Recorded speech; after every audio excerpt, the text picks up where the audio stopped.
Hello everyone, I'm Dr. Manpreet, consultant physiotherapist and nutritionist from Chandigarh. आज हम लोग एक बहुत ही सिग्निफिकेंट टॉपिक डिस्कस करने वाले हैं। आज है वर्ल्ड मेंटल हेल्थ डे। तो आप लोगों के साथ मैं थोड़ा सा शेयर करना चाहती हूँ स्ट्रेस क्या होता है, स्ट्रेस कितने तरह का होता है और लाइफ में स्ट्रेस से बचने के लिए या उसको कोप अप करने के लिए हम क्या कर सकते हैं।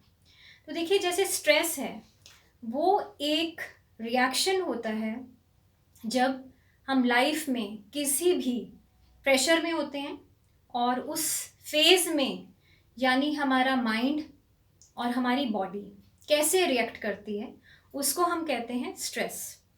तो ये डिपेंड करता है कि हमारी मेंटल सिचुएशन या हमारी मेंटल फ्लक्चुएशंस या टर्बुलेंस कितनी ज़्यादा होती है और हमारा माइंड कितना स्टेबल है।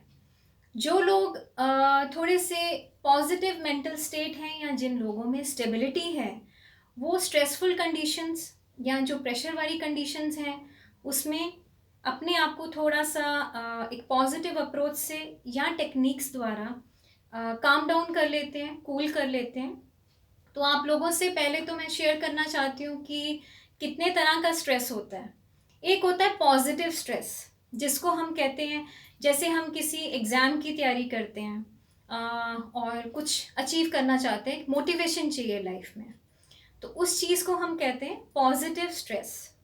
और एक होता है जिसको हम यू स्ट्रेस कहते हैं और डिस्ट्रेस होता है बिल्कुल उससे ऑपोजिट।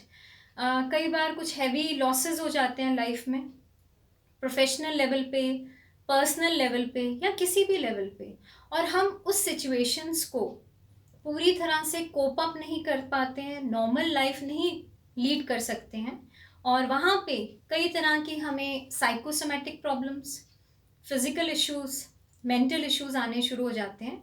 तो इसको एक टर्म हम कहते हैं पोस्ट ट्रोमैटिक स्ट्रेस डिसऑर्डर।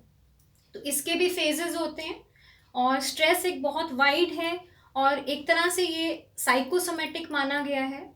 तो अब लास्ट में मैं थोड़ा सा ब्रीफ करना चाहती हूँ कि इसके साइड इफ़ेक्ट्स बहुत हैं, क्योंकि साइकोसोमेटिक होने की वजह से हम फिज़िकल लेवल पे भी जब मेंटली बहुत देर तक क्रॉनिक स्ट्रेस में रहते हैं तो हमारी बॉडी पे उसका बहुत ज़्यादा असर होता है।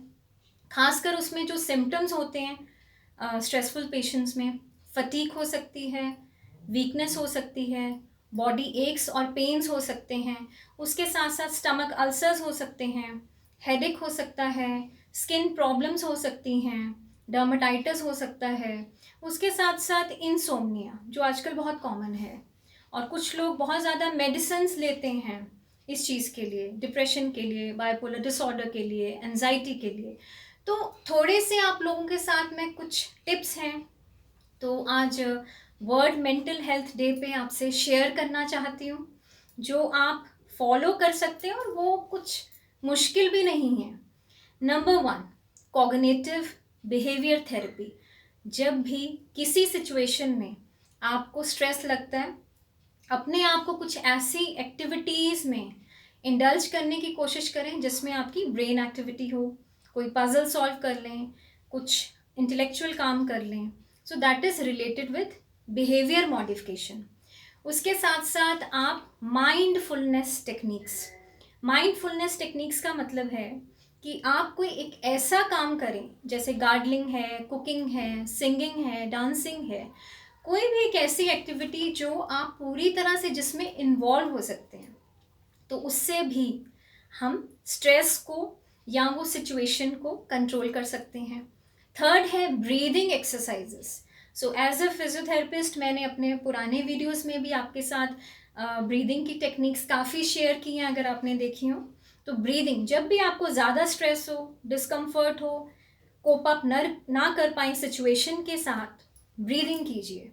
सो ब्रीदिंग से एकदम हमारा हार्ट रेट डाउन हो जाता है, हम रिलैक्स हो जाते हैं, हम काम हो जाते हैं। उसके साथ साथ आप इंसोम्निया बिल्कुल नहीं होने दें। आपका स्लीपिंग पैटर्न, ईटिंग पैटर्न बिल्कुल नॉर्मल होना चाहिए। Exercise, right way of exercising बहुत ज़रूरी है। जब हम सिंपल वॉक्स करते हैं, एक्सरसाइजेस करते हैं, तो बॉडी में नेचुरल जो हार्मोन्स हैं, हैप्पी हार्मोन्स हैं, वो रिलीज़ होते हैं और स्ट्रेस हार्मोन का जो लेवल है वो काफ़ी डाउन चला जाता है। उसके साथ साथ आप थोड़ा सा ब्रीदिंग और प्रोग्रेसिव मसल रिलैक्सेशन, ये भी एक टेक्निक होती है, क्योंकि हम लोग देखते हैं कुछ पेशेंट्स मेरे पास भी जो क्लिनिक में आते हैं बहुत स्ट्रेस में होते हैं, यहाँ डेली टू डेली हम फ्रेंड सर्कल में कहीं पे देखते हैं कुछ लोग बहुत, जिनको पैनिक अटैक्स हैं, एंजाइटी बहुत ज़्यादा है, उनको हम एडवाइस करते हैं प्रोग्रेसिव मसल रिलैक्सेशन। सो जैसे ये मेरा हैंड है और आपने इसको होल्ड किया है, सो होल्ड करके इसको टाइटली कॉन्ट्रैक्ट करना है फॉर 10 सेकेंड या 20 second, so that contraction, so progressive muscle relaxation. Contract करेंगे कुछ टाइम के लिए, फिर इसको रिलीज कर देंगे। इसी तरह से इसको फंक्शन किया जा सकता है होल्डिंग अ टॉवल और थैराबैंड्स के साथ, या हम इसमें डिफरेंट मसल ग्रुप्स पे भी प्रोग्रेसिव मसल रिलैक्सेशन को यूज़ कर सकते हैं। तो एकदम आपकी जो फिजिकली आपका जो माइंड है वो इंटरकनेक्ट होता है फिजिकल डिफरेंट बॉडी पार्ट्स पे, तो आप रिलैक्स फील करते हैं। और इसके साथ साथ आपका जो sleeping, eating pattern, food patterns जो हैं और हेल्दी लाइफस्टाइल, उसको अडॉप्ट करना।